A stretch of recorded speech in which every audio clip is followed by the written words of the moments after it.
მოგესალმებით ხარისხის არხისა და არილი ტივის ეთერში გადაცემას სპორტსმენი ზურაბ სოლომნიშვილი და ტატო ნიკურაძესთან ერთად.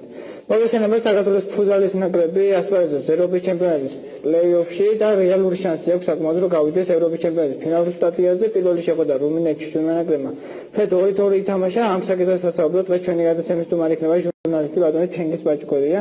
მოგესალმებით ბატონო თენგიზ, დიდი მადლობა რომ ხართ ჩვენი გადაცემის სტუმარი. დიდი მადლობა მოგესალმებით, მივესალმებით თქვენ ტელემაყურებლებს. დიდი მადლობა რომ მომიწვიეთ. ბატონო, მოდი ეტაპობრივად დავიწყოთ. საქართველოს ნაკრები პირველად მოხვდა, როგორც ვახსენე, ევროპის ჩემპიონატის პლეი-ოფში. განსაკუთრებით ელიტა რაუნდში საკმაოდ თურქ ჯგუფში იყო ჩვენი ნაკრები, ბულგარეთი, ჰოლანდია, იტალია და ეხლა იტალიასთან ისეთი თამაში იყო 2-0 შემდეგ ვერავინ ვერ იფიქრებდა, რომ ძალიან ცუდად იფიქრებდა, რომ გავიდოდით. Ну, მოდი ეტაპობრივად დავიწყოთ. ელიტა რაუნდი შედარჩევით და შენახოთ გადმოვიდეთ რუმინეთთან შეხვედრაზე. დიდი მადლობა. ჯერ დავიწყეთ იმით, რომ შარშამ ფაქტიურად შეიქმნა ახალი გუნდი, დაიწყო ფუტზალის აღორძინება, ბევრი ყურადღება ეთმობა ყველა კუთხით და გასვოთ ის პირველი მატჩები გერმანიასთან, მერე კიდევ იყო რამდენიმე ამხანაგური სპარინგ მატჩი, მერე იყო პირველი შესარჩევი ციკლი და მეორე შესარჩევი ციკლი, რომელიც იყო აპრილში.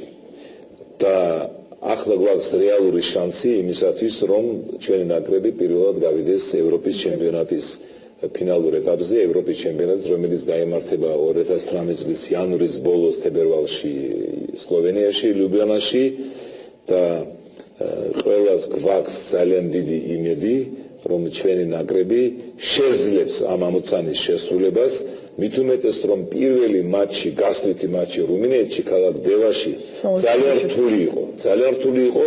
მე ჩავედი იქ, ჯერ ვიყავი ავსტრიაში, სადაც საქართველოს ეროვნულმა ნაკრებმა ფეხბურთში, დიდ ფეხბურთში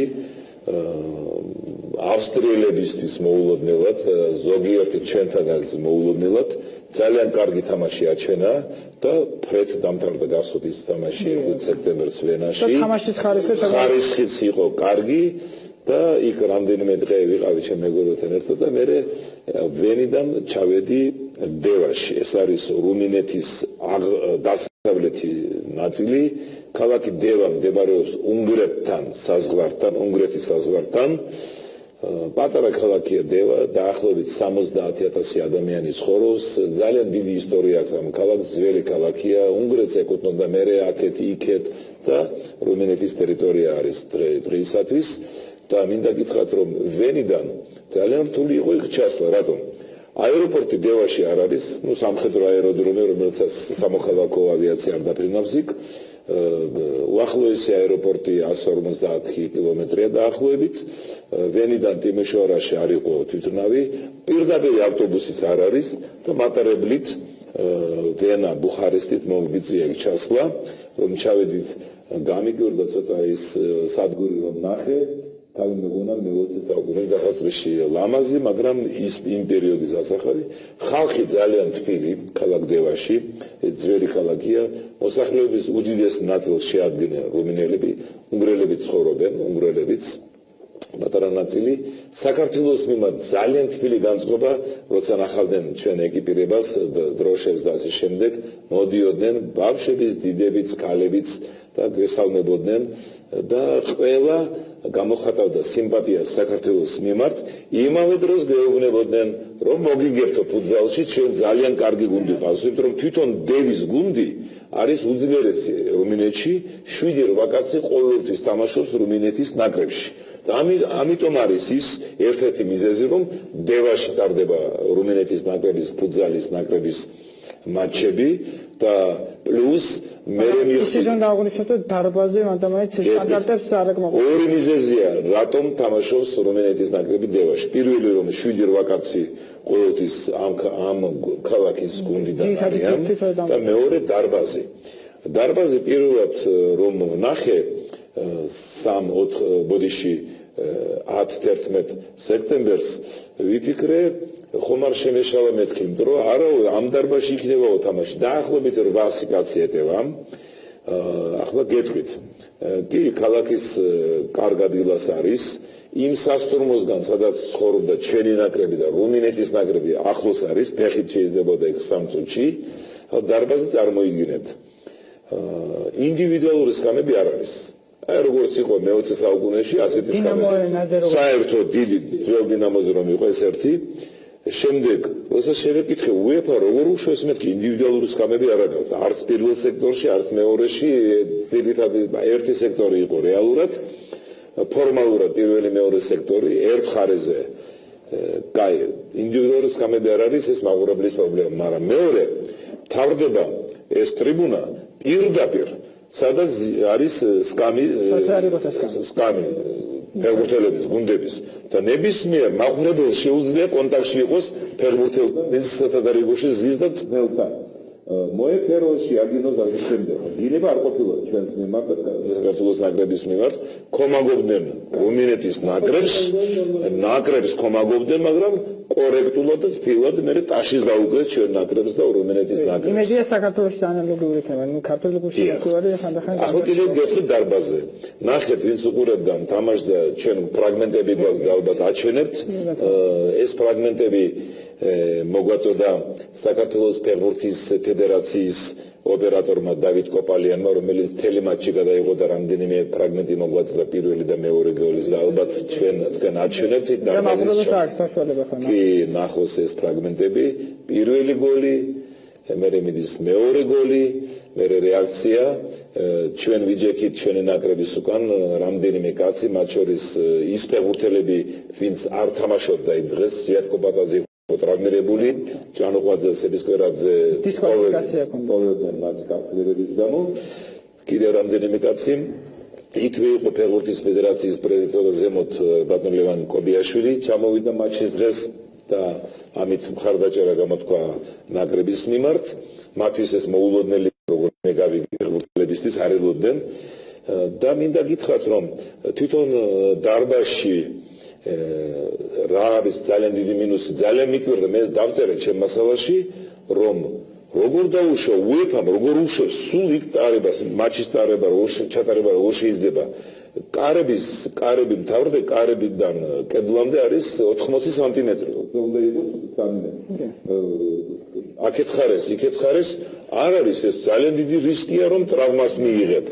შემდეგ კონდიციონერები საერთოდ არ იყო. კიდევ კარგი რომ არ იყო სიცხე გარეთ. ნორმალური ტემპერატურა იყო, ხალხი მოვიდა, სავსე იყო ტრიბუნები და მინდა გითხრათ კიდევ, ახლა თქვენ შემეკითხეთ ხო, როგორი იყო დახვედრა. მე ჩავედი 10 სექტემბერს ვენიდან 4-5 საათით ადრე, ვიდრე ჩამოვიდა ნაკრები. ჩვენი ნაკრები წავიდა მარშრუტით თბილისი, მიუნხენი, ტიმიშოარა. იმიტომ რომ სხვა ამ ეტაპზე სხვა საშუალება არ იყო. ტიმიშოარაში დაახვედრეს, მე გაჩვენებთ მე კადრებს, მე მოვახერხე ამ კადრების ჩაწერა და გაჩვენებთ ამ კადრებს. ტიმიშოარაში დაახვედრა მასპინძელმა მხარემ მიკროავტობუსი ფაქტურად, ცოტა დიდი, მაგრამ მიკროავტობუსი და 160 კილომეტრი ატარეს შემოვლითი გზით, როგორც თქვეს, მთიანი ადგილია და წარმოიდგინეთ რომ დაიღალა რასაკვირველია ჩვენი ნაკრები. პლუს როცა მოვიდნენ მე ძალიან გამიკვირდა როგორ ჩაედით მეთქი ამ ავტობუსში, იმიტომ რომ ნაკრებია თავისი ექიმებით, მწნელებით და ასე შემდეგ. მცირე პარტია, დიახ. რასაკვირველია 160 კილომეტრი, იმიტომ რომ ახლოს აეროპორტი არ არის.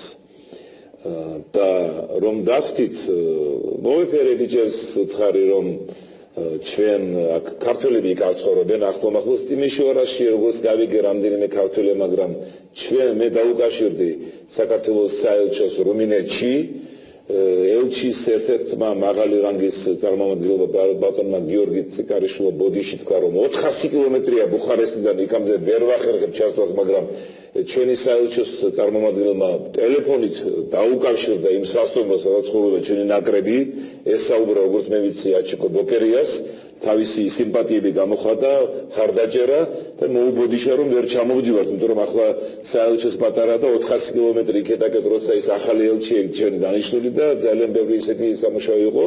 საელჩომ ჩვენმა საელჩომ რუმინეთში თავის Facebook-ზე დადო ინფორმაცია, ვის შეუძლია ჩადით უკამაგეთ და ასე შემდეგ.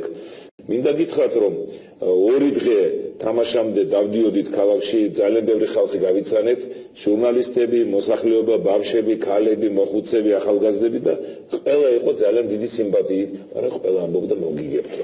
მიუხედავად იმისა, რომ საქართველოს დიდ პატრიოტია და მოგიგებთო. ჩვენმა გუნდმა ჩაატარა იქ 2 ვარჯიში და მინდა გითხრათ რომ სიმართლე რომ გითხრათ მე ძალიან ნერვიულობდი რატომ აი ეს მაყურებელთა ფაქტორი რომ არ არის ის დაცული სტანდარტები მაყურებელს შორის და სათადარიგოს შორის ეს თვითონ ის სიტუაცია დარბაზში ვიფიქრე კონფლიქტის რისკი და ნერვიულობდი რომ არ წაგეგო ეს მატჩი სიმართლე რომ გითხრათ მე ძალიან მინდა აღნიშნო ერთი მომენტი აი ეს ვის ვიყურებს ფუტზალის ნაკრების ბიჭებმა ვაშკაცურად არა მარტო პროფესიონალურად, არამედ ვაშკაცურად ითამაშეს, არ გატყდნენ. მიუხედავად ამ კომაგობის, იმ სიტუაციის, იმ ხარვეზების, რაც იყო დარბაზში, ვაშკაცურად ითამაშეს და პირველი ტაიმი დახატეს უბრალოდ შოკში იყო რუმინელი მაყურებელი და გუნდიც. მერე გაუძლეს ამ სტრესს და მინდა გითხრათ კიდევ ერთი მომენტი რომ ძალიან შეკრული გუნდია ეს, მეგობრული ატმოსფერო. ავთანდილ ასათიანი დამთავრებათა მისი თამაშემცეების თვითონ ბიჭებიც. სვიატკუპატაზე განსაკუთრებით. ყველანი, სვიატკუპატაზე ვეტერანი, ევროპის საუკეთესო მეკარე 2016 წლის აღიარებული ბიჭების, ვინც სხვა გუნდებში, სხვა ქვეყნის გუნდებში არიან ჩვენთან ძალიან შეკრული, მეგობრული, რომ მე ხშირად არ ვაწუხებდი, იქ მე ახლოს ცხოვრობდი, მათ სასტუმროდ 1-2 მივედი და ძალიან თბილი ატმოსფერო ერთმანეთის მიმართ პატივის და მნიშვნელოვანია თამაშებული გუნდი როცა არის ერთმანეთთან აუთა ეს ურთიერთობა და ახლა უშუალოდ მატჩის პერიპეტიებზე მე ვფიქრობ რომ ცოტა ადრე იჯერეს ჩვენებმა გამარჯვება არა გეტყვით ახლა თამაშის წინ მე მივედი 2 საათით ადრე იქ მაყურებლების ძირითადი მასა არის სტანდარტული ისეთი ვინც ყოველთვის დადის თამაშებზე მატჩამდე თითქმის 200-300 კაცს ჩამოვარდი ხელი თვითონაც მოდიოდნენ ბევრთან გადავიღებოთ და მოვეფერე მინდა და კაი განწყობის შექმნა თვითონაც კარგად მიგიღე ძალიან თბილი ამას ვერ გაართვით მაგრამ ხომაგობდნენ დოლებით მინდა გაჩვენოთ ეს ფოტოები მატჩის დროს გადაღებული ტრიბუნებზე და მატჩზე ანახებთ ალბათ განსაკუთრებით გამოირჩეოდა ერთი ქალბატონი ძალიან დიდი ქალბატონი სიმპათიური ქალბატონი, რომელიც იყო მთავარი მედოლე. ჯერიჯ და რუმინეთის ნაკრებთან მე რომ გაცვალეს მეორე ტაიმში კარების სათადარიგოს კამერა და ძალიან რთული იყო იმის მაგრამ პოლიცია მას თხოვა პირველი ტაიმის შემდეგ გადაძიხით, მაგრამ არ დაემორჩილებენ პოლიციას და პოლიციას არც მოუნდომები მე კომპლექტი ხომ არ შევიდოდა. ჩემი აზრით პოლიცია უნდა მჟავიყო მე უთხარი მე მას მისდევს პირველ რიგში რომ ამე რომ არ მოხდეს კი არაფერი არ მომხდარა მაგრამ პირველ რიგში უნდა იჯდეს იმისათვის რომ ეს სტანდარტია ხო წესი რომ პირველ რიგში უნდა იჯდეს პოლიციელები მაყურებლები უკან არასაკმარისია ახლა 8 კაცი ხომ შეიძლება 1-3-5 ან მტრალი ან ხულიგანი ვიღაცა აღმოჩნდეს ნებისმიერ ქვეყანაში ასეა ხო და მატჩის დასაწყისში გეუბნებით პირველ ტაიმში ბიჭებმა ისე წაიყვანეს, ვითომ საკუთარ მოედანზე თამაშობდით. წავიყვანეთ მატჩი, ჩვენი მატჩი წავიყვანეთ. და ამიტომ არ იყო ეს გასაკვირი პირველი ბურთი, ჩვენიერი ბურთი, რომელიც კოტანიძემ გაიტანა მეორე ბურთიც შოქში იყო. კაკაბაძემ კაკაბაძემ შოქში იყო ხალხი და პირველი ტაიმის შემდეგ ისინი ფიქრობდნენ არიქა თუ ფრეს მივახცევთ ეს ძალიან დიდი წარმატება იქნებაო. მინდა გითხრათ რომ ბიჭებმა ძალიან სერიოზულად წარმატეს. რაც შეეხება მეორე ტაიმს ახლა მე არ ვფიქრობ რომ ადრე დაიჯერეს. მაგარად მოინდომა რომინეთმა. მერე ფანების აყვნენ. ის ამას აქვს გარკვეული მნიშვნელობა. საკუთარ კედლებში რო თამაშობ. დიახ. მინდა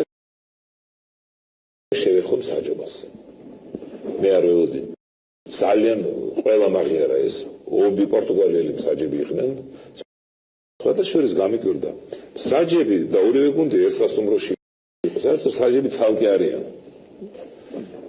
მინდოდა მათთან კონტაქტში შესვლა მატჩის წინ სურათის გადაღება და ბოდიში გითხრეს არაო მატჩის შემდეგო. მატჩი გასაგებია რომ ახლა არ უნდა მოიბოდიშეს პორტუგალიელებმა და პირველივე ტაიმში საჯებმა ერთ-ორჯერ შენიშნა მისცეს რუმინელებს ასე უთხრეს არ გინდათ ასეთები სიტყვიერი შენიშნა ნორმალურად კარგად ობიექტურად იმ საჯებს კი ახლა პატარ-პატარა შეცდომები მოსდის მაგრამ ეს იყო თანამედროვე მე ვფიქრობ რომ ჩვენ წინასწარ დავიჯერეთ უბრალოდ ძალიან მაგარი შტურმზე გადავიდნენ და მინდა გითხრათ რომ მეორე ტაიმში ჩვენ უფრო მეტი მომენტი კონდა საგოლე იმისათვის არ მოდუნება არ იყო უბრალოდ ძალიან მოინდომა რუმინეთმა და მაინც საკუთარ მოედანზე სუსტი გუნდი არ არის და ჩვენ კონდა 3-4 რეალური მომენტი იმათაც კონდა მატჩის ბოლოს ამიტომ ანგარიში პრინციპში დამაგმოყოფილება პრინციპში ასახავდა იმ სიტუაციას რომელიც იყო მოედანზე ჩვენს კონდა მოსაგები იმათაც შეეძლო ახლა მე არ მინდა გამოვყოლო მაგრამ პირველად დიდი ხნის შემდეგ პირველად ითამაშა ინფორმაცია ხო ძალიან კარგად შეეძლო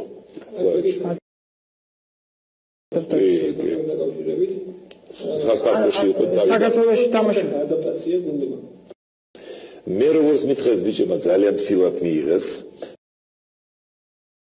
თვითონაც თავისუფალი ქართული სიტყვების ის ზოგი რუსული იბერია სტარში თამაშობდა კი და მე მგონი ახლა ირანში თამაშობს ხო ანუ ადრე იყო ალმატის გაერაჩი თალიგაც მოიგო და ახლა ირანში ხო ირანში თამაშობს ხო და ძალიან თბილი ნორმალური და კარგი კლასის ფეხბურთელია ეთყობა მას და კარგად ვიყავდა ეს ფიზიკურადაც ბიც ახლა ჩვენ ბიჭები ყველა თამაში ნახევას ფომასას თამაში რამდენიმე წელი არ გინახია ხო აქ და კარგად შეეძლო გუნდს და თავარია ატმოსფერო თვითონ წელებსაც ძალიან კარგად მიყავთ შვიდად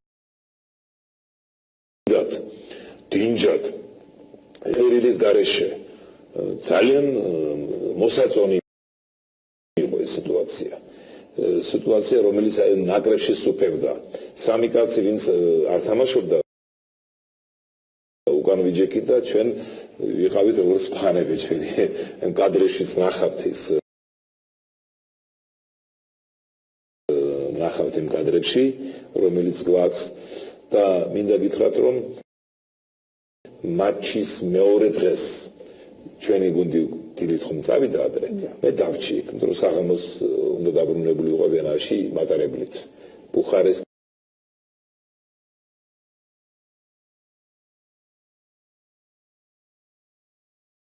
ვენა მატარებელი იყო 80-იანი წლების მატარებელი ის გამახსენდა ის პერიოდი ხო და მთელი დღის შემთხვევაში ვიყავი დევაში და იმდენი ხალხი მოვიდა. ბავშვები, ქალები, მოხუცები, ახალგაზრდები და ყველა სიმპათიას გამოხო. რა გუნდი ყოლიათო,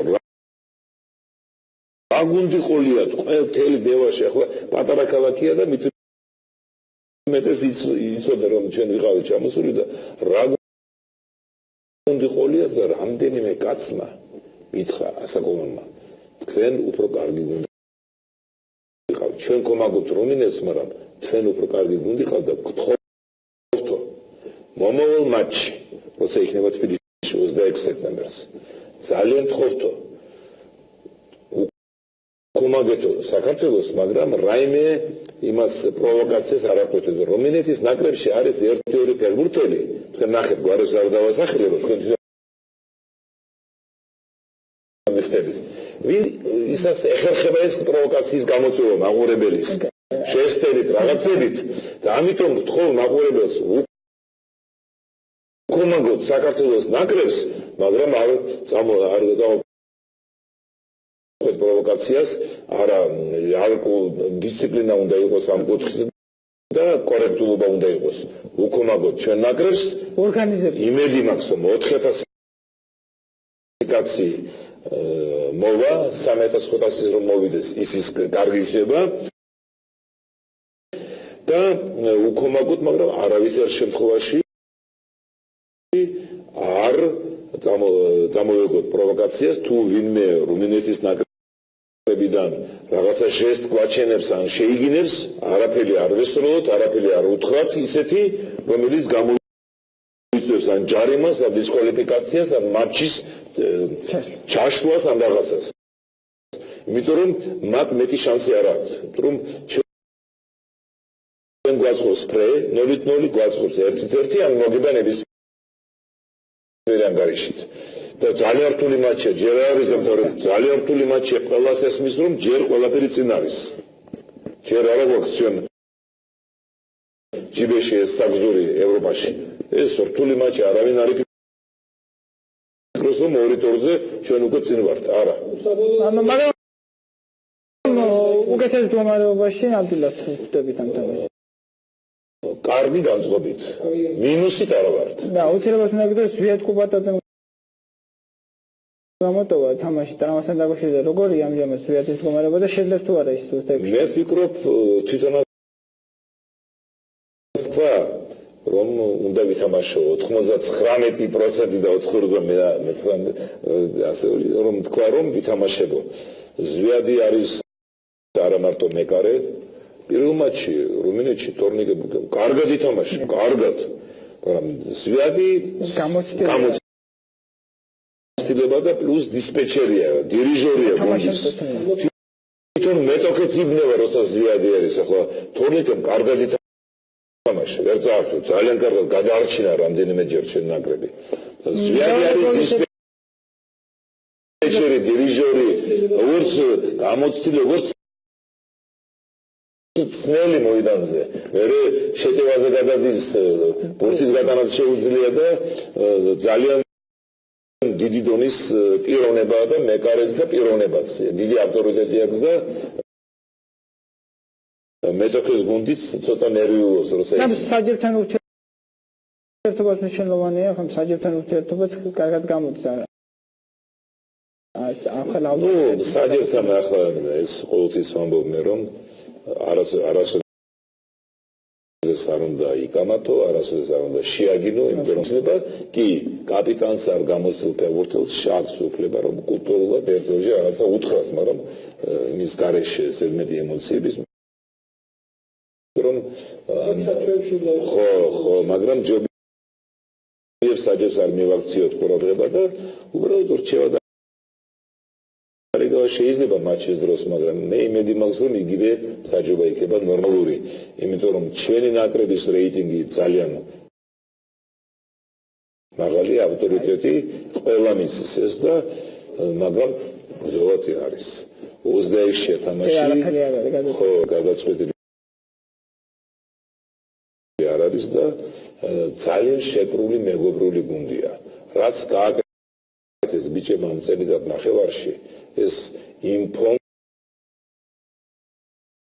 ახალი გუნდი ჩამოყალიბდა პრაქტიკულად თანდრასათიანს რა პატარა ხარიზები არის ასაკერველი ახლა ნებისმიერ გუნდში და დაიხვეწო და მინდა უთხრა დიდი მადლობა ბიჭებს საქართველოს ფუტზალის ნაკრების წევრებს დიდი მადლობა ასობით გულშემატკივრებმა ასობით საქართველოს მოქალაქეებმა უცხოეთში ცხოვრებმა თანამემამულეებმა მომწერლები მადლობა გადაეცე რომ აი ესე ვაშკაცურად პროფესიონალურად სოლიდურად სერიოზულად გაიარეს ეს წელიწად ნახევარი სპარინგ მატჩები პირველი შესაძლებელი მეორე რაუნდი plus ახლა პლეიოფში და იმედი გვაქვს რომ გაგოხარებენ და ამით დიდ წყვილში ევროპის ჩემპიონი და ევროპის ჩემპიონატზე რამდენად გვექნება ნუ ევროპის ჩემპიონატზე სუსტი გუნდი არ არის რა თქმა უნდა და შანსები რამდენად გვექნება და რა იქნება მიზანი ევროპის ჩემპიონატზე ნუ ახლა არ ვიცი ჩვენ იქ ლიუბლიანაში ჯერ ერთი ლიუბლიანა ეს ისინი ქალაქია სადაც თბილისი და ლიუბლიანა ქართველები ცხოვრობენ ჩვენი საელჩოს არის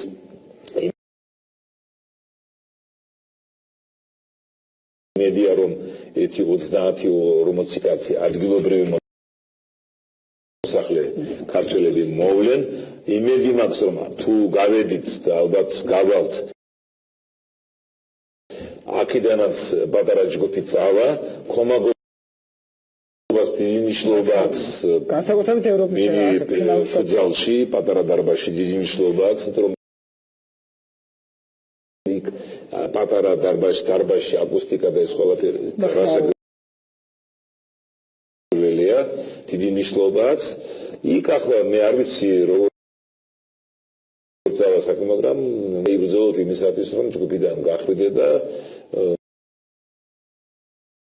როდემდე მივალთ არ ვიცი მაგრამ ძალიან დიდი სიმპათიებით ვართ ჩვენ ამ ნაკრების მიმართ და ძალიან დიდი სურვილი გვაქვს რომ ჩვენ გავიდეთ და სხვათა შორის მინდა გითხრათ რუმინეთში და ავსტრიაში ყოფნის დროს ძალიან ბევრი ჟურნალისტი ადგილობრივი კომაგები პოლიციელები მოდიოდნენ ეს რა გუნდი ყოლია თუ კალაბურჩი რომ იმ დროს ახალდამთავრებული ისრაელის ფეხბურთში რა გუნდი ყოლია თუ ავსტრია კი ანაკენახამ დაამარცხეთო და კალაბურჩი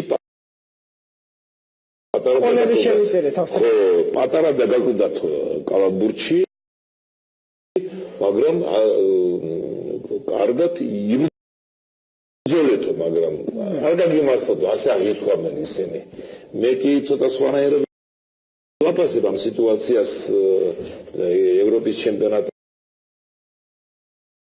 მე ვამბობდი რომ ჩვენ 50% გვაქვს შანსი რომ ან მეორე მესამე ადგილს დავიკავებთ მეთქი ან ვერ გავალთ მეთქი თორემ ისეთი თანაბარი ჯგუფი იყო აუთსაიდერი არ იყო იმ ჯგუფში და პატარა დაგვაქვს ბევრი მიზეზია ახლა იქ იმისა რომ ჩვენ გავედი ჯგუფიდან ახლა არ დავიწყებ ამის კომენტირებას ახლა ხდება ნაკრების განახლება სამი კაცის ასვლა ეს უკვე ფაქტურად თითქმის ამ სიტუაციაში ნახევარგუნდს ნიშნავს ხო სამი კაცი ძირითადის ხო იმ 8 კაციდან შედეგს თამაშობდა ამიტომ იმედია რომ ის იქნება ანალიზი გაკეთებული ამ ხარვეზების ის სუსტი წერტილები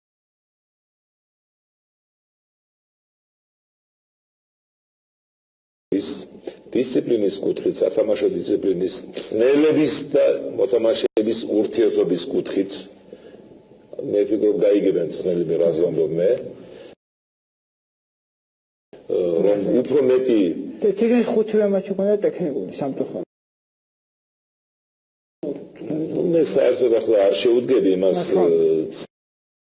ძნელმა რომ უნდა მიიღოს ტექნიკური და საერთოდ სათამაშო სიტუაციაში შეიძლება კალაბურთელმა მიიღოს ტექნიკური, მაგრამ საჯის გინების ან კამათის ან არაფერს არ შეცვლის ან მოთამაშეს ან მაყურებლებთან კონფლიქტის გამო არ უნდა მიიღო. კი, სათამაშო სიტუაციაში ბრძოლაში ხდება. მაგრამ როგორც წინა ნაკრებში, წინა პერიოდში, როგორც თუცა იყო ბატონი იგორ კოკოშკები, ახლაც სამწუხაროდ ხშირად ღებულობთ ტექნიკურს არასათამაშო სიტუაციებში. კამათის, საჯებთან, მოთამაშეებს მეტოქის გუნდის და ასე შემდეგ. ეს მინიმუმამდე უნდა იყოს დაყოლილი. რთულია, მაგრამ ეს ცნელებზეა დამოკიდებული, თავისი მექანიზმები უნდა იყოს იქ. არგუმენტებით როგორ უნდა ავიცილოთ ეს და იმედი მაქვს რომ ეს განახლება კალათბურთის ნაკრებში უმტკივნეულოდ ვერ გაივლის, მაგრამ ახალი თაობა მოდის და ეს ახლა ან ერთ წელიწადში მაინც მოხდებოდა. გამორჩეული განსაკუთრებით გოგაბითაძეა ძალიან ნიჭიერი. ნიჭიერია? აქვს. ბევრი ნიჭიერი კალათბურთი გოგა ძალიან ნიჭიერია და მინდა გითხრა აქ როცა ჩეხეთთან ვითამაშეთ, გახსოვთ პირველი მატჩი ჩეხეთთან მატჩის ბოლოს როცა დავინახეთ რომ არ ათამაშეს ბითაზეს შეძახეთ ერთმა ტრიბუნამ ბითაძე და გამოიყვანა 20 წუთი პრესკონფერენციაზე უთხარით დონ ილიას ზურას რომ დიდ პატრიცემ უფრო ხშირად ათამაშეთ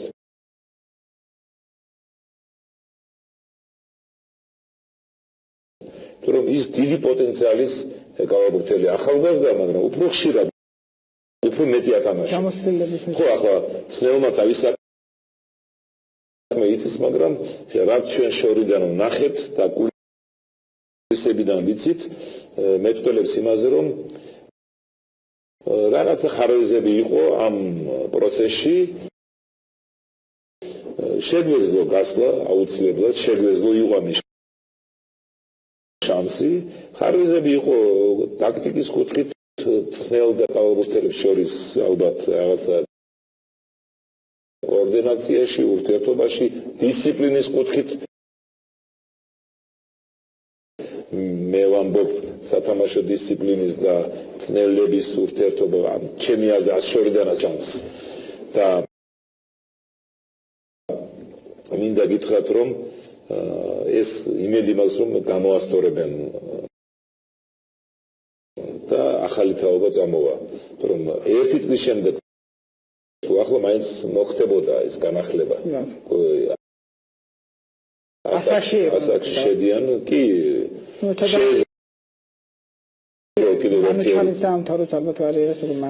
მანუჩარ მე ვფიქრობ კიდევ ერთი წელი ითამაშებს, აქ შერმადინი ძალიან მაგარ ფორმაშია, თორნიკე შენგელია ძალიან მაგარ ფორმაშია.